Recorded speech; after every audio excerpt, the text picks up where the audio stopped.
নমস্কার, সকলকে স্বাগত জানাই চ্যানেল রূপা মুখার্জিতে।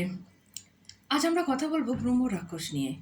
দেখুন, ব্রহ্ম রাক্ষস আছেন কি নেই, কে দেখতে পেয়েছেন কি পাননি, সেটা একটা বিতর্কের বিষয়। আর আমি কোনো ধরনের অন্ধবিশ্বাস, কুযুক্তি, কুসংস্কারকে আমার চ্যানেলে প্রাধান্য দিই না, বা আমার ব্যক্তিগত জীবনেও এসব জিনিসের কোনো জায়গা নেই। তবে হ্যাঁ, গল্পের ছলে আপনারা জেনে রাখতে পারেন সাধারণত ব্রহ্ম রাক্ষস সম্পর্কে আমাদের হোল ভার্চুয়াল ওয়ার্ল্ডে যে স্টোরি প্রচলিত আছে সেগুলিই আমি আপনাদের সাথে শেয়ার করতে চাই।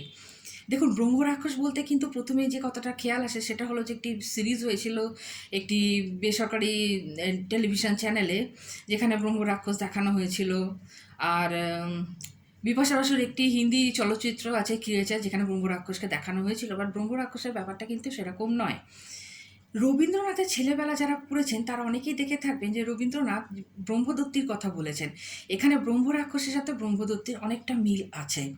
ব্রহ্মদত্তি বা ব্রহ্ম রাক্ষস যিনিই হন, তিনি কিন্তু সাধারণত পণ্ডিত হয়ে থাকেন, সাধারণত ব্রাহ্মণ হয়ে থাকেন, জ্ঞানীগুণী হয়ে থাকেন, এনাদের পৈতেও থেকে থাকে। এবং দুর্ভাগ্যজনকভাবে অনেকে বলে থাকেন যে এনাদের মাথায় দুটি শিং থাকে, সচরাচর এনাদের দেখা মেলে না। কোনো বহু প্রাচীন প্রতিশোধ নেওয়ার জন্য এরা হয়তো আটকে রয়ে যান পৃথিবীতে, এবং সেই প্রতিশোধ পূরণ করার জন্যই তারা অপেক্ষা করে থাকেন। সেই প্রতিশোধ পূরণ হয়ে গেলে তারা কিন্তু রয়ে যান না, তারাও মুক্তির আশাতেই প্রতিশোধ নিয়ে বিদায় নেওয়ার কথা ভাবেন। দেখুন, অনেকে বলে থাকেন যে ব্রহ্ম রাক্ষসকে তাড়ানো কিন্তু সহজ কথা নয়। ব্রহ্ম রাক্ষস নিজেই নিজের টার্গেট ঠিক করেন, এবং তার যদি মতের অনুপযোগী কিছু হয়, অর্থাৎ কেউ যদি মদ্যপান করেন, মাংস পান করেন, কেউ যদি অনাচার করেন জীবনে, তিনি কিন্তু তাকে শাস্তি দিয়েছেন। সে যে যার ঘাড়েই উঠুন না কেন, অথবা যার পরিবারেই এসে থাকুন না কেন, অথবা কোনো কোনো বাড়িতেও এরকম আস্তানা গেড়ে থাকেন। এক্ষেত্রে কী করা যেতে পারে? সবার প্রথমে সকলের মতো আপনাদেরও মনে হয়তো আসতে পারে যে কেন হনুমান চালিসা পাঠ করা যেতে পারে, হনুমান চালিসা ওনাদের কণ্ঠস্থ।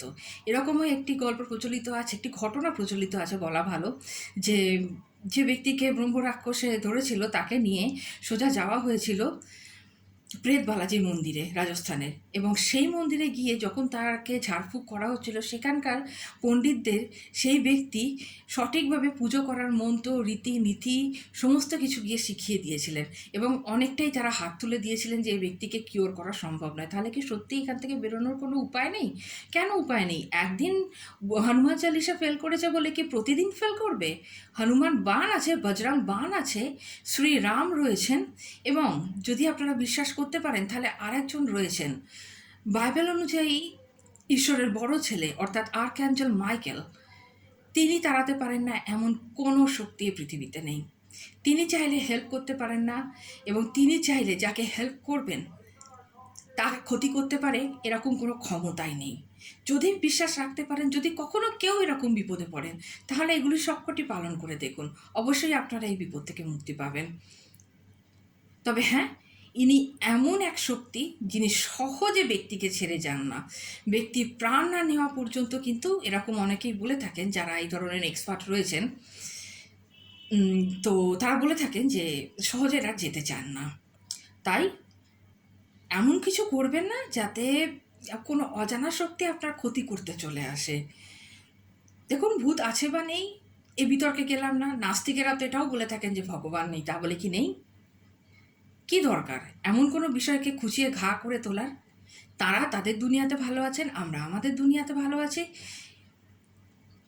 যাক, আপনাদের সাথে সামান্য এই বিষয়টি একটু মনে হলো, খুব ইন্টারেস্টিং লাগলো আমার শুনে, তো আপনাদের সাথে শেয়ার করতে চাইলাম। কেমন লাগলো আজকের ভিডিও অবশ্যই জানাবেন। ভালো লাগলে লাইক, শেয়ার, কমেন্টস করবেন। চ্যানেল সাবস্ক্রাইব করে আমায় একটু ফলো করে দেবেন। আপনাদের সহযোগিতা সর্বদা সবসময় আমার কাছে একান্ত কাম্য। আজকে তবে এই পর্যন্তই। ধন্যবাদ। নমস্কার।